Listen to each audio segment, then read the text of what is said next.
আগামীকাল রাজ্যপালের হাত ধরে উদ্বোধন হবে আশ্রম চৌমুহনী স্থিত ইস্কন হরেকৃষ্ণ মন্দিরের রথযাত্রা উৎসবের শেষ এবং এই উপলক্ষে এখন চলছে উৎসবের শেষ প্রস্তুতি।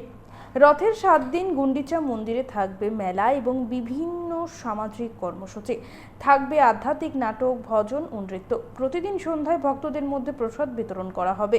24শে জুলাই উল্টো রথের মাধ্যমে এই রথযাত্রা উৎসব শেষ হবে। সমাপনী অনুষ্ঠানে উপস্থিত থাকবেন মেয়র দীপক মজুমদার সহ আরও অনেকে। এই উৎসবে সকলের উপস্থিতি কামনা করেছেন আয়োজকরা। আমরা শুনবো ঠিক কি জানাচ্ছেন তারা। তো আপনাদের সবাইকে আমার স্বাগতম।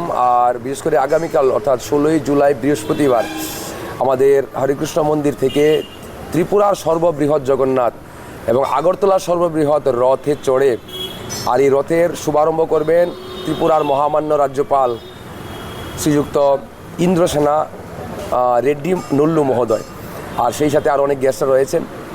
তো আমাদের যে কর্মসূচি 7 দিনব্যাপী কর্মসূচি, টোটাল রথ হচ্ছে 9 দিন, অর্থাৎ 16 তারিখ হচ্ছে রথের শুভারম্ভ এবং 24 তারিখ হচ্ছে উল্টো রথ।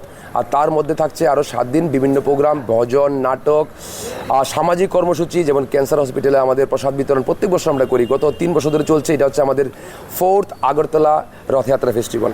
তো আপনাদের মাধ্যমে পুরো ত্রিপুরাবাসীকে আমরা আমন্ত্রণ করব যেন প্রতিদিন আপনারা যেখানে থাকুন এই রথের মেলায় আসুন এবং প্রতিদিন সন্ধ্যায় প্রসাদও বিতরণ করা হবে।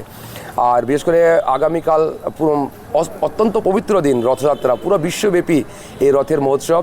আমরা ত্রিপুরাবাসীও সবাই মিলে একাকার হয়ে